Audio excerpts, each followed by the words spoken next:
Shalom, shalom. Je vous salue dans le nom de Jésus-Christ de Nazareth, le roi de gloire, le Seigneur qui revient bientôt. Vous êtes à votre émission Appel de minuit TV et je vous invite à vous abonner à la chaîne YouTube Appel de minuit TV pour poser vos questions, et laisser vos commentaires et écouter les enseignements que le Saint-Esprit voudrait nous en donner comme nourriture principale et essentielle pour nous préparer aux noces de l'agneau avec le roi de gloire, le Seigneur Yeshua Hamashiach. Dans l'enseignement précédent, nous avons eu à parler de l'autel, du plus grand autel, et nous avons dit par la grâce de Dieu que aujourd'hui, en tant qu'enfant de Dieu, il n'est plus question de bâtir encore un quelconque autel pour lui faire un quelconque sacrifice sous aucune forme, parce que le plus grand autel de l'histoire de l'humanité a déjà été construit. C'est l'autel où Jésus-Christ a été crucifié. Voilà pourquoi le Seigneur nous dit, et le Seigneur nous montre dans les Écritures que tous les disciples, les envoyés de Jésus-Christ ont prêché la croix, Jésus-Christ crucifié. Et il n'est plus question, comme je disais, de bâtir encore un quelconque autel pour obtenir certaines délivrances, une certaine bénédiction. Il n'est plus question de faire un quelconque sacrifice pour avoir une quelconque délivrance, une quelconque bénédiction. Nous obtenons tout ce dont nous avons besoin en Jésus-Christ crucifié. Parce qu'il est écrit dans le livre de Colossiens chapitre 2, Dieu a effacé par la mort de Jésus-Christ l'acte dont les ordonnances nous condamnaient. Il les a cloués à la croix, il a triomphé d'eux, n'est-ce pas, à la croix de Golgotha. Alléluia. Et nous avons dit que le plus grand autel, à l'époque, le plus grand autel sur l'Ancienne Alliance, c'était l'autel, n'est-ce pas, de l'Holocauste, l'autel, n'est-ce pas, de sacrifice. C'était un très grand autel. Et aujourd'hui, l'autel, n'est-ce pas, sur lequel nous sommes, nous sommes sur la croix, sur Jésus-Christ crucifié. Maintenant, si quelqu'un a encore des problèmes spirituels, des problèmes, n'est-ce pas, de blocage, des problèmes, n'est-ce pas, de possession, soit cette personne n'est pas née de nouveau, cette personne a écouté un évangile qui lui a fait croire qu'elle est née de nouveau et pourtant elle n'est pas née de nouveau, ou soit cette personne était née de nouveau et cette personne est retournée, n'est-ce pas, dans le monde, s'est fait bouffer par le monde et continue, n'est-ce pas, quand même à prier et à sauter dans les assemblées. Ou soit encore, cette personne marche, n'est-ce pas, en clochant de deux côtés, à gauche ou à droite, un pied dedans, un pied dehors. Alléluia. La Bible dit, il n'y a plus de condamnation pour ceux qui sont en Jésus-Christ de Nazareth, à cause de l'œuvre de la croix. À cause de l'œuvre, n'est-ce pas, de la croix, il n'y a plus de condamnation pour ceux qui sont en Jésus-Christ de Nazareth. Amen. Donc, lorsque on a parlé de la croix, maintenant, lorsque Dieu avait demandé à Moïse de construire le tabernacle, il y avait, n'est-ce pas, l'autel qui était là. Il y avait un élément essentiel, fondamental, n'est-ce pas, qui devait faire partie, n'est-ce pas, des composants, n'est-ce pas, de l'autel. C'était le bois d'acacia. C'était le bois d'acacia. Pourquoi je nous parle du bois d'acacia? Parce que nous verrons que Dieu ne fait rien par hasard. Et c'est pourquoi, lorsque Dieu avait donné les instructions à Moïse, dans Exode chapitre 25 par 27, notamment le verset 8, il insiste encore à Moïse concernant, n'est-ce pas, la construction du tabernacle et principalement la construction, n'est-ce pas, de l'autel avec le bois d'acacia. Il dit, elles sont de faire cela selon le modèle que je t'ai montré en haut. Elles sont de faire selon ce que tu as vu, selon ce que je t'ai montré. Alléluia. Parce que le tabernacle à cette époque préfigurait la maison de Dieu, voilà, qui a été conçue par Salomon. Et plus loin, ça préfigurait maintenant tous les hommes et les femmes qui sont devenus enfants de Dieu en acceptant Jésus-Christ comme Sauveur et Seigneur et en vivant continuellement, n'est-ce pas, dans la sainteté tous les jours de leur vie avec l'aide et le soutien du Saint-Esprit. Amen. Donc nous sommes le tabernacle de Dieu. Et maintenant, parce que Dieu est venu tabernacler, n'est-ce pas, en nous, lui voudrait, comme il avait demandé à Moïse, de faire le tabernacle selon le modèle que Dieu lui a donné.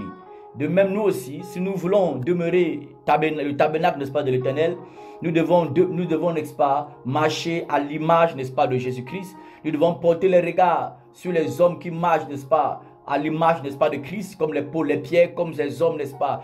La Bible nous parle, Philippiens chapitre 3 nous demande de porter le regard, n'est-ce pas, sur Paul, sur le Seigneur Jésus-Christ, dit, soyez mes imitateurs. Nous devons porter le regard sur Jésus-Christ de Nazareth et sur toutes les personnes qu'il a laissées, n'est-ce pas, comme fondateur, comme pionnier de l'église de Jésus-Christ. Alléluia. Maintenant, si nous sommes les tabernacles, et nous laissons, n'est-ce pas, les hommes, n'est-ce pas, nous nourrir, nous équiper, sans, n'est-ce pas, l'orientation du Saint-Esprit, sans, n'est-ce pas, l'ordre de Dieu, sans la volonté de Dieu, sans les prescriptions que Dieu a données dans sa parole, nous serons des tabernacles en vain.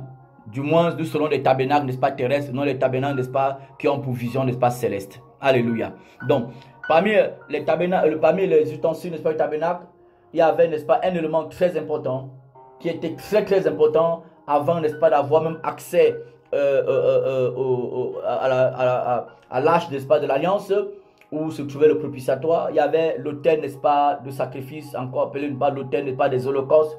Sur cet autel, n'est-ce pas, que les holocaustes étaient posés, les sacrifices d'expiation étaient posés. Voilà, c'était sur cette grand autel-là. Amen. Voilà. Et l'élément important qu'il y avait sur l'autel, c'était le bois d'acacia. Cela signifie que partout où il était demandé d'utiliser le bois sur, n'est-ce pas, l'autel, n'est-ce pas, de sacrifice ou l'autel de l'Holocauste, la seule espèce de bois qui était utilisé, c'était le bois d'acacia. C'était uniquement le bois d'acacia. Alléluia. Voilà. Pourquoi le bois d'acacia? Ce n'est pas un hasard, parce que rien n'est hasard dans le monde spirituel. Toi-même, tu n'es pas un hasard. Moi non plus, je ne suis pas un hasard. Ton existence n'est pas une existence, n'est-ce pas, hasardeuse, même si il arrive parfois que toi, certainement, tu mènes une vie, n'est-ce pas, hasardeuse. Ce n'est pas de la faute de celui qui t'a créé, mais ce sera certainement ta faute. Alléluia. Donc, comme je disais, c'est un programme Appel de Minuit TV pour nous interpeller, à nous préparer au retour du Seigneur Jésus-Christ de Nazareth. Parce que le plus grand événement que nous attendons, ce n'est pas le mariage, ce n'est pas le voyage, ce n'est pas les visas, ce n'est pas les enfants, ce n'est pas le succès financier, le succès matériel, ce n'est pas la santé physique, ce n'est pas les biens matériels, non. Le plus grand événement que le chrétien attend matin, midi, soir, aspire matin, midi, soir, auquel il aspire matin, midi, soir, c'est l'enlèvement de l'église pour aller célébrer les noces de l'agneau avec Jésus-Christ de Nazareth. Alléluia. Donc, le bois d'acacia, pourquoi Dieu avait utilisé le bois d'acacia? D'abord, c'est quoi d'abord le bois d'acacia? Le bois d'acacia, n'est-ce pas, de par son définition, ça vient, n'est-ce pas, ça signifie littéralement, n'est-ce pas, épine, ou un bois épiné. Voilà, un bois épineux, voilà, un bois épineux, épine. Et c'est un bois dont les épines se trouvaient uniquement, n'est-ce pas, au niveau des branches. Et il n'y avait pas les épines au niveau, n'est-ce pas, du tronc. Voilà. Et lorsque nous parlons, n'est-ce pas, des épines, ça nous rappelle la couronne d'épines que le Seigneur Jésus-Christ a portée, n'est-ce pas, pour nous, afin que nous ne portions plus de couronne d'épines, mais nous portons plutôt la couronne de vie. C'est-à-dire que nous marchons en abondance dans la vie jusqu'à l'éternité, et que nous ne portons plus la couronne, n'est-ce pas, de la honte, mais nous portons la couronne, n'est-ce pas, de gloire. C'est-à-dire nous marchons tous les jours, n'est-ce pas, dans sa gloire, avec l'espérance qu'à la fin de notre course, la couronne de vie nous est définitivement, n'est-ce pas, accordée. La couronne de gloire nous est définitivement, n'est-ce pas, accordée. Amen. Voilà. Dans le bois d'acacia, c'est un bois, n'est-ce pas, d'épines. Voilà, un bois qui signifie, qui signifie un bois qui donne la qualification, n'est-ce pas, donne épine, donc un bois épineux. Voilà, un bois épineux.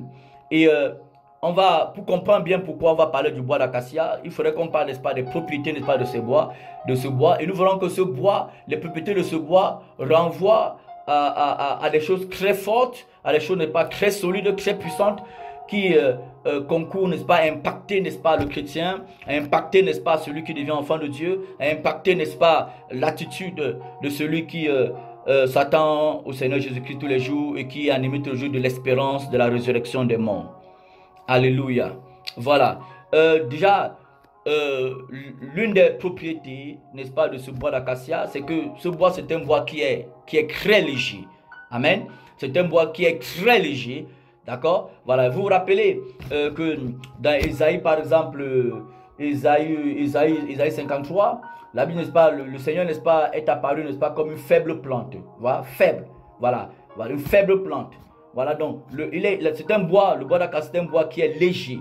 Et c'est ce bois que l'Éternel avait demandé à Moïse, aux enfants d'Israël, d'utiliser pour construire l'autel de sacrifice, ou à quoi appeler l'autel, n'est-ce pas, de l'Holocauste. Voilà, c'est ce bois qui a été utilisé. Pourquoi léger physiquement parlant? Parce que étant léger, c'est facile, n'est-ce pas, à transporter. Voilà, ce n'est pas pénible pour transporter. Les Juifs devaient transporter, ce n'est pas d'un endroit à un autre endroit, et ça ne devait pas être pénible. Voilà, ça ne devait pas être pénible. Amen. Voilà, et on comprendra pourquoi on parle, n'est-ce pas, de la légèreté, de la pénibilité, n'est-ce pas, de ce bois, non, du fait que ce bois n'est pas pénible, autant pour moi. On parlera aussi de cela par la grâce du Seigneur pour nous bénir et pour nous encourager à davantage nous attacher au Seigneur Jésus-Christ de Nazareth. Amen. Et à interpeller tous ceux-là, n'est-ce pas, qui sont dans le monde à venir au Seigneur Jésus-Christ. Donc, c'est un bois d'abord qui est léger, comme on disait précédemment. Voilà. Et pour permettre, n'est-ce pas, son transport aisé, un transport facile, voilà, de ce bois pour son utilisation. Voilà. Maintenant, qu'est-ce que la légèreté de ce bois n'est pas nous renvoie? D'accord? Qu'est-ce que ça renvoie spirituellement parlant? Qu'est-ce que ça renvoie à l'église? En quoi est-ce que ça nous interpelle? Amen. La légèreté de ce bois d'acacia nous renvoie au fait que Jésus-Christ n'est pas venu pour faire peser sur les hommes un joug insupportable. Amen. Voilà. Donc la légèreté du bois d'acacia signifie tout simplement que Jésus-Christ n'est pas venu faire peser sur les hommes, sur les femmes, sur les hommes, un joug insupportable. Et vous vous rappelez de ce verset que je vais rapidement retrouver pour lire Matthieu chapitre 11. Voilà, Matthieu chapitre 11, à partir du verset 28. Et ça nous dit: venez à moi, vous tous qui êtes fatigués et chargés, et je vous donnerai du repos. Prenez mon joug sur vous et recevez mes instructions, car je suis doux et humble de cœur, et vous trouverez du repos pour vos âmes, car mon joug est doux et mon fardeau est léger. Alléluia. Voilà, nous sommes dans Matthieu chapitre 11. Amen. Nous sommes dans Matthieu chapitre 11. Et il nous a dit clairement là-dessus que Jésus n'est pas venu, n'est-ce pas, faire peser un joug ou un porte, mettre sur nos têtes un joug, n'est-ce pas, insupportable. Alléluia. Il dit: venez à moi, vous tous qui êtes fatigués et chargés. Donc c'est même un appel ici que Jésus-Christ, n'est-ce pas, par la propriété du bois d'acacia, lance, n'est-ce pas, aux nations, lance aux hommes, en disant aux hommes que quelle que soit, n'est-ce pas, l'énormité, n'est-ce pas, de vos péchés, quel que soit le poids et la quantité, n'est-ce pas, de vos péchés, venez. Si vous êtes fatigué, n'est-ce pas, de vivre dans le péché, vous êtes fatigué de vivre, n'est-ce pas, dans les choses sales, vous êtes fatigué de vivre, n'est-ce pas, dans la sorcellerie, fatigué de vivre, n'est-ce pas, dans la colère, dans la haine, fatigué, n'est-ce pas, de vivre, n'est-ce pas, dans le vampirisme aussi, n'est-ce pas, le mensonge, la haine, la masturbation, les avortements, la prostitution, physique comme spirituelle, pèse tellement sur toi, il vient à Jésus-Christ, il va ne pas t'en décharger. Il mettra sur toi n'est pas un joug qui n'est pas lourd, un joug, n'est-ce pas, qui est léger, qui n'est pas insupportable, mais un joug, n'est pas, que tu peux supporter. Amen. Donc, et nous comprenons aussi par cette propriété du bois d'acacia que nous devons, en tant que chrétiens, déjà nous éloigner de tout évangile compliqué. Nous devons nous éloigner de tout mysticisme, n'est-ce pas, de l'évangile. Nous devons nous éloigner de toute forme d'évangile, de toute forme de parole dite venant des prédicateurs qui viennent mettre des jougs, n'est-ce pas, sur nos vies. Alléluia. Nous devons éviter, n'est-ce pas, rejeter, n'est-ce pas, tout enseignement, toute doctrine qui vient mettre des fardeaux, n'est-ce pas, sur nos vies, autre que le fardeau, n'est-ce pas, de suivre Jésus-Christ, d'adorer Jésus-Christ, de nous sanctifier, d'aimer la vérité et de nous affectionner, n'est-ce pas, aux choses d'en haut. Alléluia. Voilà. Donc, nous comprenons aussi que nous devons faire attention pour ne pas devenir, n'est-ce pas, la proie, n'est-ce pas, de beaucoup de prédicateurs, la proie de beaucoup, n'est-ce pas, de doctrines, d'accord, de beaucoup d'évangiles qui ne viennent pas de Jésus-Christ de Nazareth, même si dans cet évangile on prononce le nom de Jésus-Christ, mais cet évangile certainement ne vient pas de Jésus-Christ. Amen. Donc, et pourquoi? Parce que cet évangile, c'est vient mettre des jougs sur nos vies, des pressions, n'est-ce pas, financières, des pressions, n'est-ce pas, matérielles, des pressions, n'est-ce pas, de péché. Nous devons rejeter, n'est-ce pas, cet évangile-là. Alléluia. Parce que le Seigneur dit, il n'est pas venu mettre sur nous un joug qui est pesant, mais il dit son joug est léger, son joug est doux à porter. Alléluia. Donc, nous comprenons par là que nous devons rejeter tout évangile, toute doctrine, tout enseignement qui vient, n'est-ce pas, compliquer, n'est-ce pas, la marche chrétienne. qui viennent nous amener à marcher comme des zombies, n'est-ce pas, sur la terre, mais pourtant nous avons été créés à l'image, n'est-ce pas, de Jésus-Christ de Nazareth. Nous devons rejeter toute parole, soit disant ou bien toute prophétie, soit disant venant, n'est-ce pas, du Saint-Esprit, qui vient nous alourdir, qui vient nous appauvrir contre notre volonté, qui vient ne pas nous manipuler, qui vient ne pas nous contrôler, d'accord? Nous devons rejeter tout évangile, toute manipulation de nicolaïstes, parce qu'en acceptant ces manipulations-là, nous finirons par devenir des idolâtres et apporter des jougs sur nous qui ne sont pas le joug, n'est-ce pas, du Seigneur. Alléluia. Et si nous portons sur nous des jougs qui ne sont pas le joug du Seigneur, nous finirons ne pas par être écrasés, ne pas par ces jougs. Mais pourtant, le joug du Seigneur est là pour nous préparer à être élevés, n'est-ce pas, au son, n'est-ce pas, de la trompette. Amen. Voilà. Donc, ça, c'est l'une des premières propriétés, n'est-ce pas, du bois d'acacia. Alléluia. Nous avons lu Matthieu chapitre 11, que je vous invite à lire encore et à partager, n'est-ce pas, cet enseignement pour aussi, n'est-ce pas, selon, n'est-ce pas, cette première partie aussi, à interpeller, n'est-ce pas, les inconvertis, interpeller, n'est-ce pas, ceux qui sont encore hors de la Bac, qui viennent à Jésus-Christ de Nazareth, parce que la marche chrétienne, n'est-ce pas, elle est équipée, elle est soutenue, elle est, n'est-ce pas, encouragée. Les forces pour cela sont fournies, n'est-ce pas, par celui qui appelle les hommes des ténèbres à sa lumière. Alléluia. Et cette personne, n'est-ce pas, c'est Jésus-Christ de Nazareth. La marche chrétienne, elle n'est pas compliquée. Voilà pourquoi l'apôtre Paul nous demandait de veiller, de ne pas nous éloigner de la simplicité, n'est-ce pas, de l'évangile. Tout évangile qui devient compliqué, il le dit, n'est-ce pas, dans le livre de 2 Corinthiens chapitre 11. Voilà. Donc tout évangile qui est compliqué, mon ami, il faut rejeter cet évangile-là. Tout évangile, n'est-ce pas, qui vient de piller, n'est-ce pas, ta liberté. Un évangile qui vient de piller ta liberté, qui vient de piller, n'est-ce pas, tes mouvements, qui vient ne pas obstruer, n'est-ce pas, ton épanouissement spirituel, ton épanouissement physique. Il faut rejeter, n'est-ce pas, cette doctrine-là. Amen. Voilà. L'une des propriétés encore du bois d'acacia que j'aimerais encore nous partager, chers bien-aimés, c'est que le bois d'acacia est un bois aussi qui est très dur. Amen. C'est un bois qui est très dur. D'abord, on a dit qu'il est léger. Donc, lorsque tu regardes ce bois, il semble être faible. Il semble être mou. Quand tu le portes, il semble être faible, il semble être mou. Comme le Seigneur, il est venu, n'est-ce pas, et comme étant faible, comme étant mou, mais pourtant en lui résidait, n'est-ce pas, la plénitude, n'est-ce pas, de la divinité. Alléluia.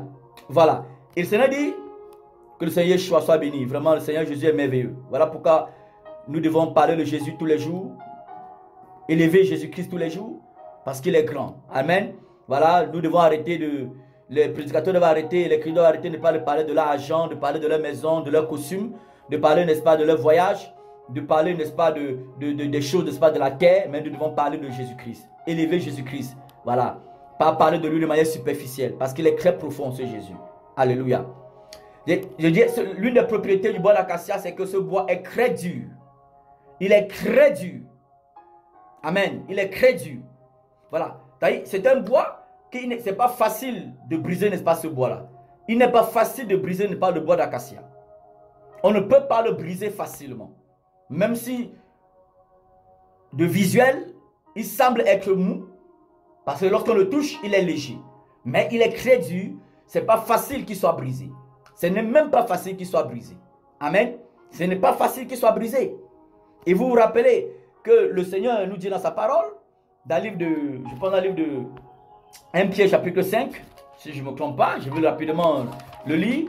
1 Pierre chapitre 5, voilà, que le but, n'est-ce pas, de notre affermissement, de notre édification, c'est de nous rendre inébranlables.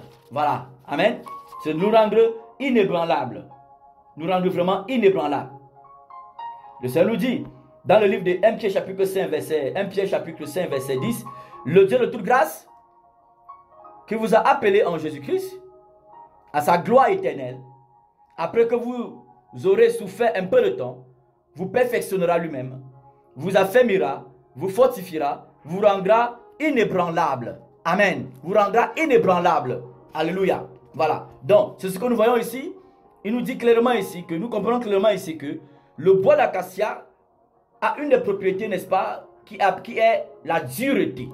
Pourquoi la dureté? Lorsqu'on regarde le Seigneur Jésus-Christ, par exemple, Jésus-Christ a résisté à tous les assauts. Jésus-Christ a résisté à tous les assauts, sans jamais plier. Il a résisté à tous les assauts, sans jamais plier. Quelle que soit l'avalanche, n'est-ce pas, des séductions qui viennent devant de toi, tu résistes. Quelles que soient les condamnations, les injustes, tu résistes dans la droiture, dans l'amour. Tu ne laisses pas la haine, la colère des personnes t'amener à manifester aussi la haine, à manifester aussi, n'est-ce pas, la colère. Alléluia. Quelle que soit l'injustice des hommes, tu ne laisses pas l'injustice des hommes t'amener à rendre le mal pour le mal. Mais plutôt, la puissance de Dieu t'amène plutôt à rendre, n'est-ce pas, à surmonter le mal par le bien. Alléluia. Les séductions, Jésus-Christ a résisté à toutes les séductions. Il a résisté à tous les assauts, les critiques, les injures, les rejets, n'est-ce pas, de sa famille. Il a rejeté à tout cela. Même quand il a eu faim, il n'est pas allé voler. Il a eu faim, il n'est pas allé accepter les fausses doctrines pour, n'est-ce pas, remplir, n'est-ce pas, son ventre, pour atteindre, n'est-ce pas, ses objectifs, n'est-ce pas, terrestres. Et non, il avait un seul objectif terrestre, c'était de faire la volonté de son Père et d'accomplir, n'est-ce pas, son œuvre. Mais malheureusement, aujourd'hui, à cause, n'est-ce pas, de l'assaut du ventre dans la vie de beaucoup de personnes aujourd'hui, dans la vie de beaucoup de chrétiens surtout aussi, parce que on parle principalement d'abord des chrétiens, parce que le jugement commencera par la maison. Amen. À cause, n'est-ce pas, de la nourriture, à cause de l'assaut, n'est-ce pas, de la nourriture, de la famine, de l'assaut, n'est-ce pas, de la pauvreté, bien des problèmes physiques, des problèmes, n'est-ce pas, de financiers, on est prêt à accepter toutes sortes de doctrines, toutes sortes d'évangiles. On est prêt à accepter, n'est-ce pas, les eaux bénies dans nos maisons, les huiles dans nos maisons, d'accepter les calendriers, n'est-ce pas, prophétiques avec les photos des pasteurs dans nos maisons. On est prêt à devenir des idolâtres en quelque sorte.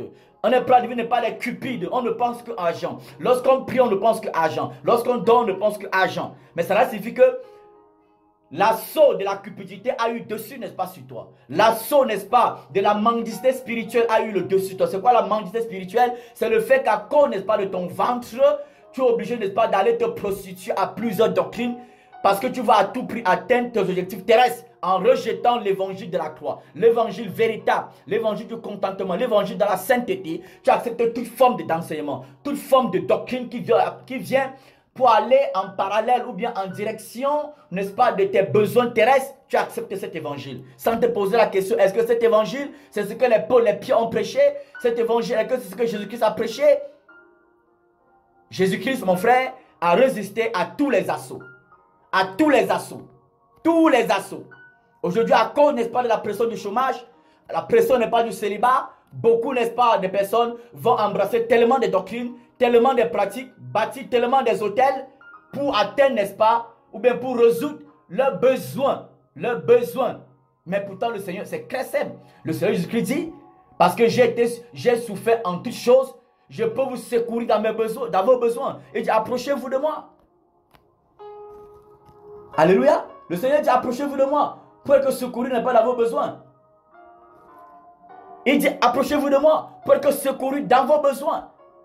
S'approcher de Jésus-Christ, c'est demeurer, n'est-ce pas, avec la parole de Jésus-Christ, dans l'attente, avec la foi de l'accomplissement de sa promesse dans nos vies. S'approcher de Jésus-Christ, ce n'est pas aller embrasser toute forme d'enseignement où on a collé un certain Jésus dessus. Non, ce n'est pas ça. Amen. Jésus-Christ a résisté à tous les assauts. Il était ferme.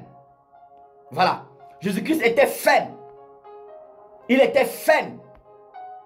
Il se méfiait des levains des pharisiens. Il demandait aux chrétiens de se méfier des levains des pharisiens. C'est-à-dire des enseignements n'est pas des pharisiens. Il était ferme. Il a résisté à tous les assauts. À tous les assauts. Il était tentant en toutes choses, mon frère. En toutes choses. Mais à moins d'erreur, tu tombes dans la fornication. Tu tombes dans la masturbation. Tu tombes dans la pornographie. Tu tombes, n'est-ce pas, dans la cupidité. Reçois ta délivrance au nom de Jésus-Christ. Et que Dieu te bénisse. Amen. On va lire concernant, n'est-ce pas, cette propriété, n'est-ce pas, du bois d'acacia, la dureté du Seigneur, parce qu'il était très faible. Il a résisté, n'est pas, à toutes les tentations, résisté, n'est pas, à toute forme de péché. Il a résisté à toute forme, n'est pas, de compromission. Il a refusé de se mélanger avec, n'est-ce pas, n'importe qui. Il a refusé de le faire. D'accord? Il a refusé l'écuménisme. Il a refusé, n'est-ce pas, la coalition, n'est-ce pas, des prédicateurs qui viennent, n'est-ce pas, s'asseoir Pourtant, parmi eux, ils sont ensemble pour prêcher Jésus-Christ, mais pourtant, parmi eux, il y a les adultères, les divorcés, les remariés divorcés. Il y a les cupides. Il y a des personnes que tout pour eux qui font, c'est en contrepartie de l'argent. Jésus-Christ a refusé tout cela. Il a résisté à tous ces assauts terrestres. Amen. Tu dois résister, mon frère. Tu dois résister au nom de Yeshua, au nom de Jésus-Christ. Voilà. Je vais lire avec nous. Ésaïe 42.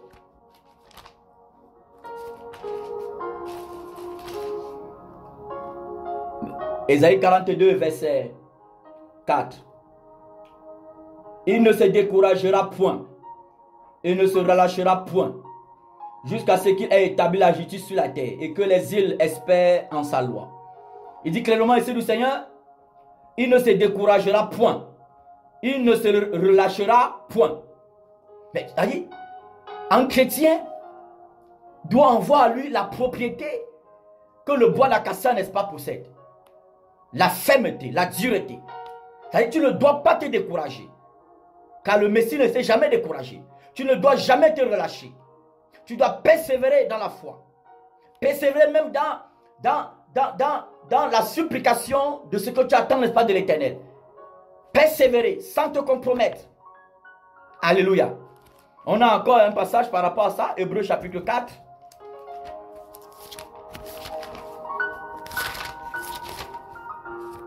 Voilà, Hébreux chapitre 4. Voilà, verset 15. Voilà, mon ami, je vais lire. Car nous n'avons pas un souverain sacrificateur qui ne puisse compatir à nos faiblesses. Au contraire, il a été tenté comme nous en toutes choses, sans commettre de péché. Alléluia. Car nous n'avons pas un souverain sacrificateur qui ne puisse compatir à nos faiblesses. Au contraire, il a été tenté en toutes choses. Alléluia. Il a été tenté en toutes choses, sans commettre, n'est-ce pas, de péché. Sans commettre, n'est-ce pas, de péché. Alléluia. Le Seigneur est resté ferme dans la sainteté.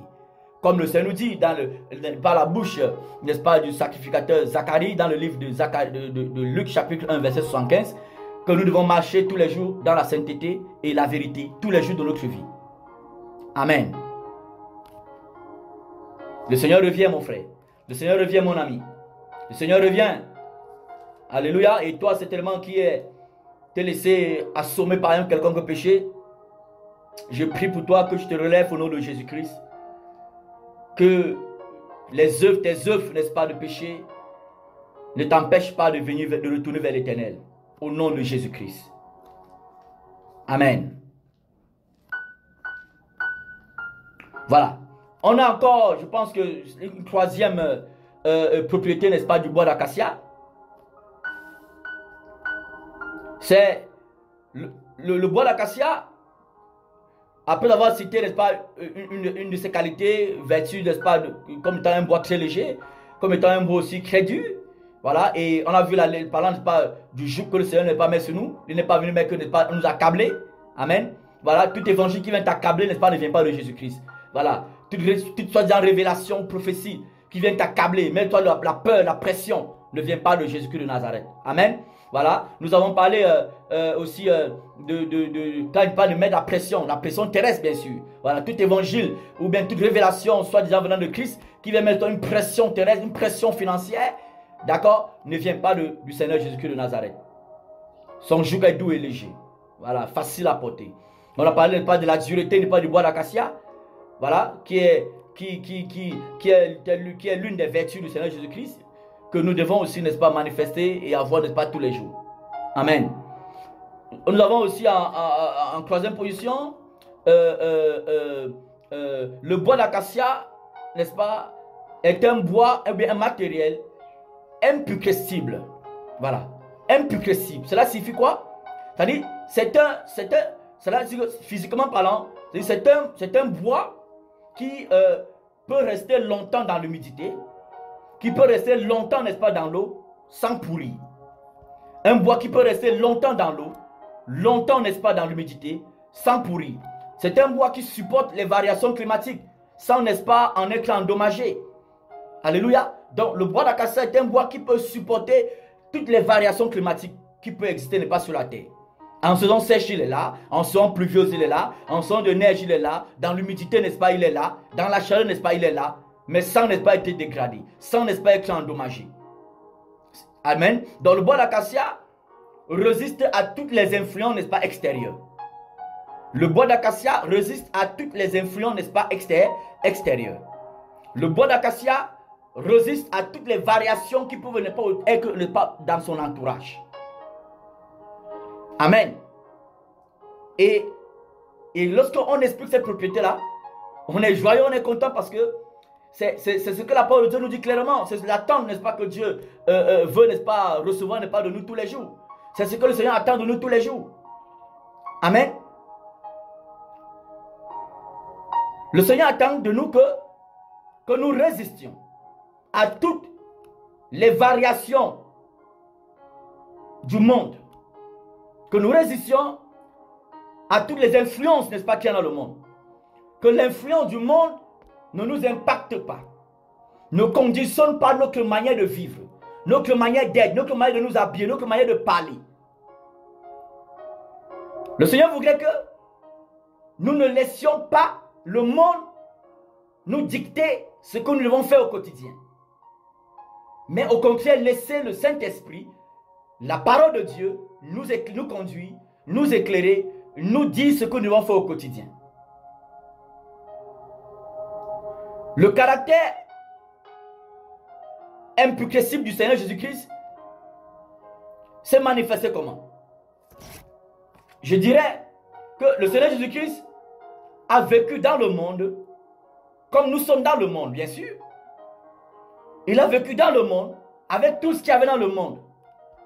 Avec le mensonge, les rivalités, les jalousies, la haine. Le monde dans lequel Jésus-Christ était physiquement sur la terre, c'est le même monde d'aujourd'hui. Les démons qui étaient à l'époque de Jésus-Christ, c'est les mêmes démons qui sont aujourd'hui. Le même Satan qui était à l'époque de Jésus-Christ, c'est le même Satan qui est aujourd'hui. Alléluia. Donc le Seigneur Jésus-Christ a vécu dans ce monde-ci, avec les démons du monde, avec le Satan qui est dans le monde, avec les avortements, les crimes, les injures, les jalousies, avec, n'est-ce pas, dans le monde dans lequel était, il y avait, n'est-ce pas, les faux doctrines, les faux enseignements, il y avait, n'est-ce pas, l'idolâtrie, la cupidité, il y avait la sorcellerie, le vampirisme, il y avait les crimes rituels, il y avait les sacrifices humains. Alléluia. Dans ce monde-là, il y avait tout cela. Il y avait les adultères dans ce monde-là. Amen. Il y avait les fornications, n'est-ce pas, dans ce monde-là. Il y avait les traditions des hommes dans ce monde-là. Il y avait les cultes des crânes, les gens qui adoraient les bois dans ce monde-là. Il a vécu dans ce monde-là. Alléluia. Il a vécu dans ce monde. Il y avait les masturbateurs dans ce monde. Il y avait les faux prédicateurs, les faux docteurs, les faux prophètes dans ce monde-là. Il y avait les faux doctrines dans ce monde-là. Il y avait les faux prophètes, les faux docteurs, les faux enseignements. Quand je parle de ça, je me rappelle de Michée chapitre 3 qui me dit, qui prophétisait en disant que tout le peuple est corrompu. Du prophète jusqu'au plus petit des enfants d'Israël était corrompu. Était corrompu. Que le sacrificateur, lorsqu'il parle, il parle avec les motifs de cupidité seulement. Que le prophète, lorsqu'il prophétise, il cherche seulement de l'argent en contrepartie. C'est tout. Même si vous dites les belles paroles, derrière ce qu'il veut, c'est de l'argent toujours. Donc à cette époque, il y avait les faux prophètes, il y avait les faux pasteurs. Dans le monde où Jésus-Christ était, à cette époque-là, lorsqu'il vivait sur la terre en chair et en os, il y avait les faux pasteurs, les faux prophètes. Il y avait, n'est-ce pas, la sorcellerie, comme je disais. Il y avait l'homosexualité, il y avait la pédophilie, il y avait le lesbianisme, il y avait la politique. Amen. Voilà. Il y avait la corruption, il y avait, n'est-ce pas, le vol, il y avait les détournements, n'est-ce pas, d'argent. Il y avait cela. Alléluia. Il y avait cela. Il y avait les divorces, les remariages. Il y avait cela. Il y avait l'inceste. Il y avait cela. Il y avait, n'est-ce pas, des personnes qui s'habillaient, ils mettaient, n'est-ce pas, leur poitrine dehors. Des personnes, n'est-ce pas, qui s'habillaient, n'est-ce pas, serrées, n'est-ce pas, leurs fesses. Il y a des personnes, n'est-ce pas, qui exposaient leur nudité, n'est-ce pas, dehors. Il y avait cela en ce temps-là. Comme aujourd'hui. Alléluia. Mais ce qui est fort, parce que nous parlons du caractère, n'est-ce pas, imputable du Seigneur Jésus-Christ, ce qui est bien, c'est que Jésus-Christ a vécu, n'est-ce pas, dans ce monde-là, mais le monde n'a jamais pénétré en lui. Jésus-Christ a vécu dans ce monde-là, mais le monde n'a jamais pénétré en lui. le monde ne l'a jamais influencé. Le monde ne s'est jamais assis dans son cœur. Le monde n'a jamais dicté à Jésus-Christ ce que Jésus-Christ n'est pas doit donner comme enseignement. Le monde n'a jamais amené Jésus-Christ à changer l'évangile pour essayer, n'est-ce pas, d'embellir cela pour que ça plaise à la foule. Il n'a jamais fait cela.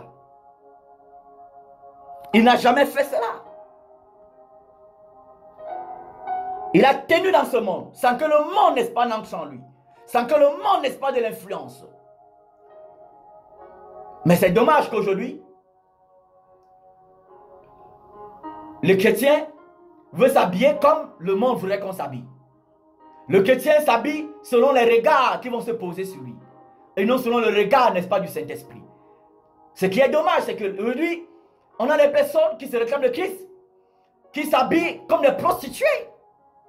On a des personnes aujourd'hui qui, parce que dans le monde, on divorce comme on veut, qui justifient avec des versets bibliques les divorces et les remariages.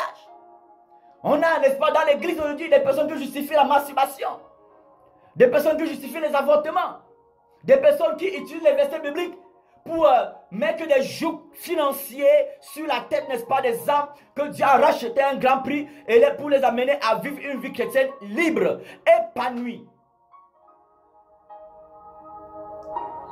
Vous comprenez? C'est dommage parce qu'aujourd'hui, on assiste à une avalanche de la mondanité dans l'église, de la mondanité dans la vie des chrétiens. Pour prêcher, pour enseigner, on a besoin, n'est-ce pas, d'aller faire, n'est-ce pas, de la rhétorique. Avec les 3 points, n'est-ce pas, de la rhétorique. On est obligé, n'est-ce pas, d'aller se faire oindre, n'est-ce pas, se laver avec les huiles. Aujourd'hui, parce que les exorcistes chassent les esprits avec les eaux bénies, avec les bougies, les chrétiens aujourd'hui achètent des bouteilles d'eau bénie. On les partage les bouteilles d'eau bénie. Ça, c'est le monde. Ça, c'est le monde. Aujourd'hui, le monde influence l'église plus que l'église n'est censée influencer, n'est-ce pas, le monde. C'est malheureux. Si tu n'es pas d'accord avec cela, c'est parce que toi-même tu es influencé par le monde. Tu es influencé par le monde.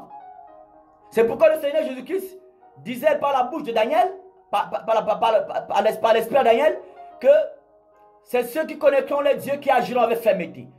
Parce que beaucoup de personnes n'auront pas la fermeté et la rigueur, n'est-ce pas, de l'évangile, de la crainte de Dieu, et ils se laisseront, n'est-ce pas, embarquer.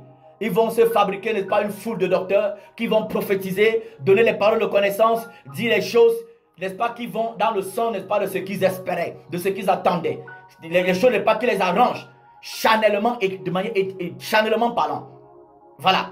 Et c'est ce qui va de plus en plus. C'est manifesté dans le monde aujourd'hui. Amen. Le Seigneur Jésus-Christ a vécu dans le monde sans, n'est-ce pas, laisser le monde pénétrer en lui. Aucune corruption n'a atteint notre Seigneur Jésus-Christ.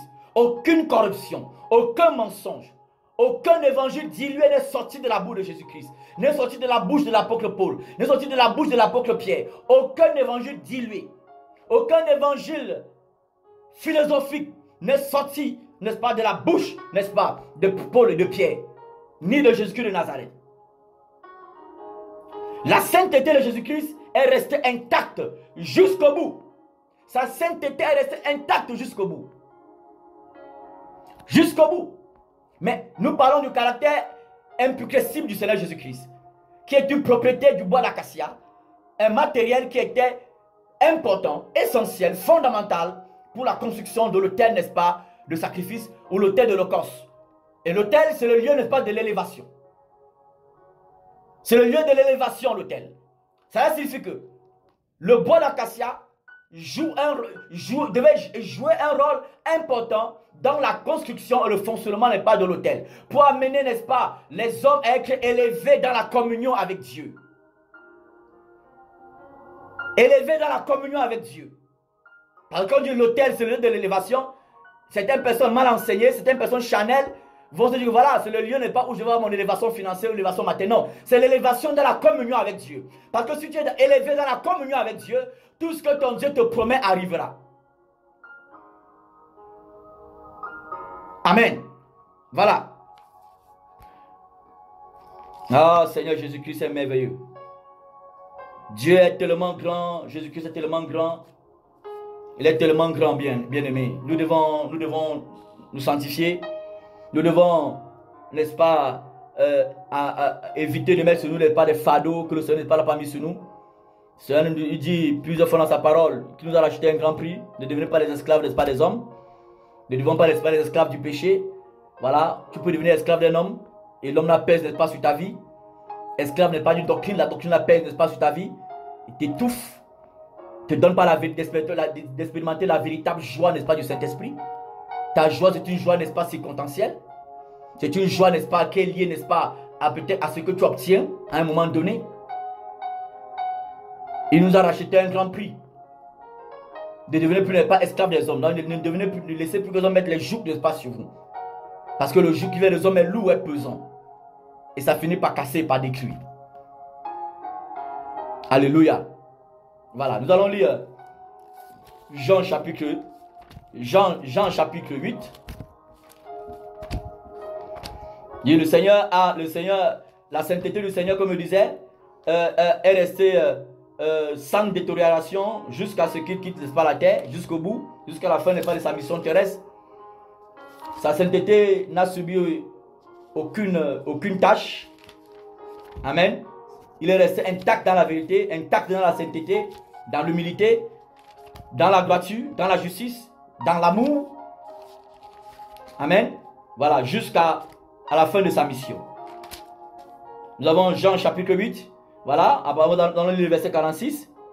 Il dit, qui de vous me convaincra de péché? Si je dis la vérité, pourquoi ne me croyez-vous pas? Il dit, qui de vous me convaincra de péché? Jésus était grand, mon frère. Et Jésus est grand. Et il demeure grand. Il dit, qui de vous me convaincra de péché? Tout évangile qui vient vous amener à tolérer le péché, à tolérer vos sales habitudes qui vous amènent à pécher, vos sales caractères, sachez que c'est un joug qui est placé sur vous, qui finiront, n'est-ce pas, par vous détruire, qui finiront, n'est-ce pas, par vous amener loin de Dieu, loin dans, n'est-ce pas, l'éternité de l'enfer. Amen. Dit, qui de vous me convaincra de péché? Vous vous rappelez ce passage dans Actes chapitre 3 où l'apôtre Paul, l'apôtre Pierre, lorsqu'il élève, n'est-ce pas, Jésus-Christ en disant, Actes chapitre 3 verset 14, vous avez régné le saint et le juste. Et vous avez demandé qu'on vous accorda la grâce d'un meurtrier. Et vous avez rejeté le saint. Jésus-Christ est resté saint jusqu'à la fin, n'est-ce pas, de sa mission terrestre. Cela signifie qu'il n'a pas laissé le monde pénétrer au-dedans de lui. Il n'a pas laissé le monde l'amener à changer la parole de Dieu. Comme beaucoup de chrétiens, à cause de beaucoup de leaders, analysent la parole de Dieu ou bien essaient de comprendre, n'est-ce pas, veulent interpréter la parole de Dieu en fonction de ce qu'on a dit. Mais pourtant, nous devons utiliser la parole de Dieu pour interpréter tout ce que nous voyons autour de nous. C'est la parole de Dieu qui est la référence. C'est elle qui est la référence. Amen. C'est elle qui est la référence. Ce n'est pas les prophéties des hommes. Ce n'est pas les révélations des hommes qui viennent expliquer la parole de Dieu. C'est la parole de Dieu qui explique toute prophétie. Afin que ce n'est pas de Dieu qu'elle soit rejetée.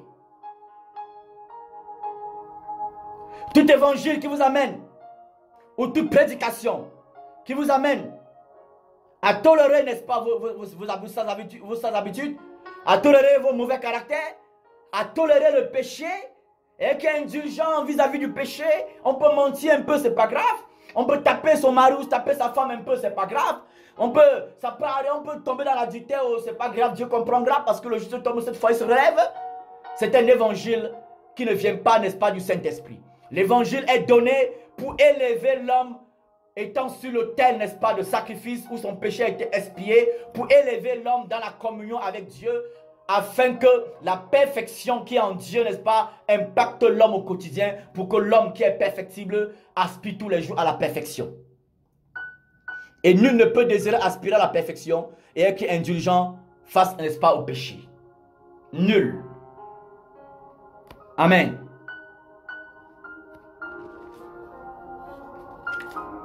Oh Jésus, que le Seigneur vraiment soit béni. Je rends grâce à Dieu, n'est-ce pas, pour cette révélation, n'est-ce pas, qu'il me donne ce matin sur, n'est-ce pas, le matériel utilisé pour construire l'autel de sacrifice, le bois d'acacia. Nous comprenons par là que le Seigneur ne fait rien en vain. Amen.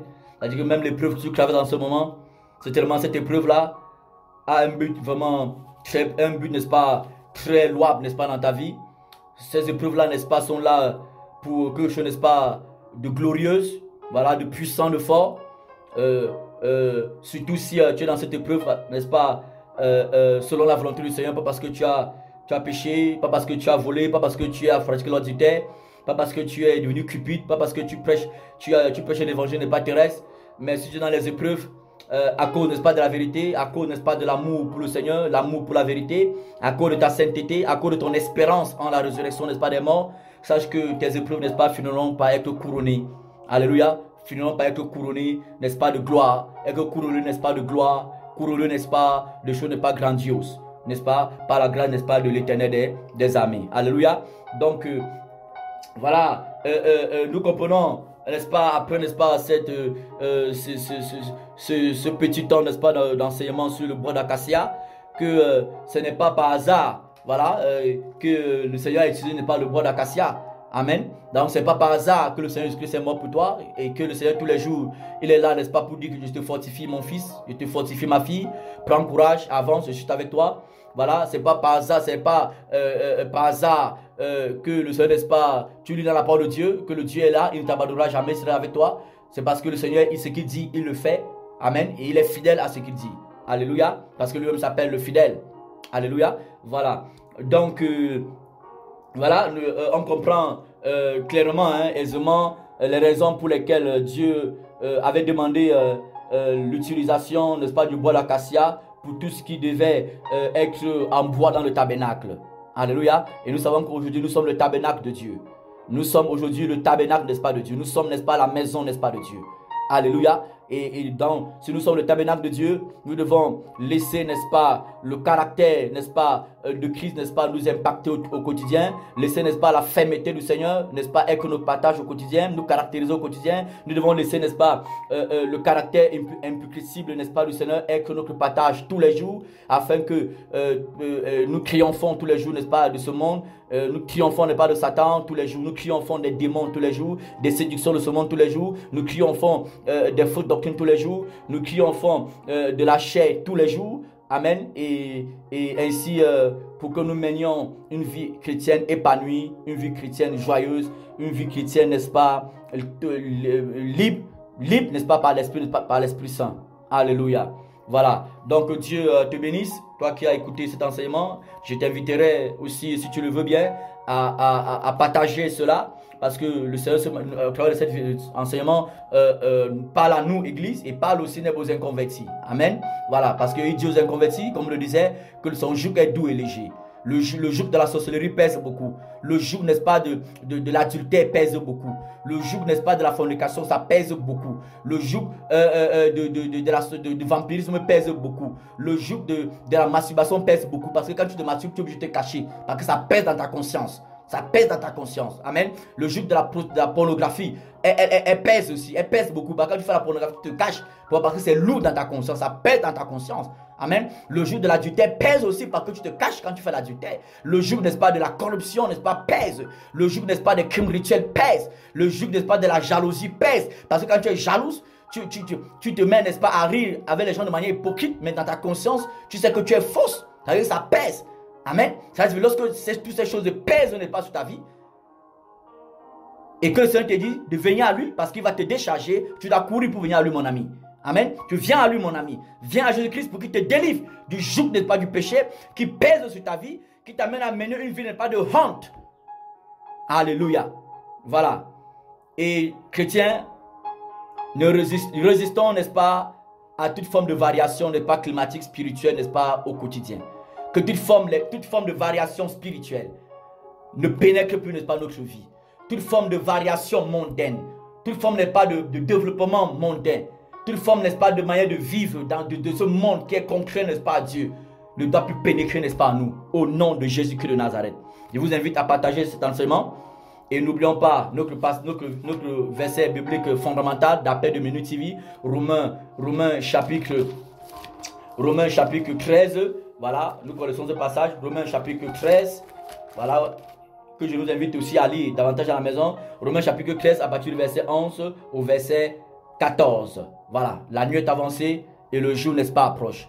Alléluia, le jour approche. Arrêtons, n'est-ce pas, de manger la nourriture, n'est-ce pas du matin, le lait. Mais acceptons, n'est-ce pas, la nourriture solide pour tenir ferme, n'est-ce pas, pendant la nuit et de traverser, n'est-ce pas, la nuit. Au nom de Jésus-Christ de Nazareth. Que Dieu bénisse le Cameroun, que Dieu te bénisse encore, toi qui vas partager, et toi aussi qui ne partageras pas, que Dieu te bénisse abondamment et te donne, n'est-ce pas, la force nécessaire tous les jours de tenir ferme, de l'adorer en esprit, en vérité. Et pendant que tu l'adoreras, les portes s'ouvriront seules, les chaînes se briseront seules. Alléluia. Allez, shalom dans le nom de Yeshua.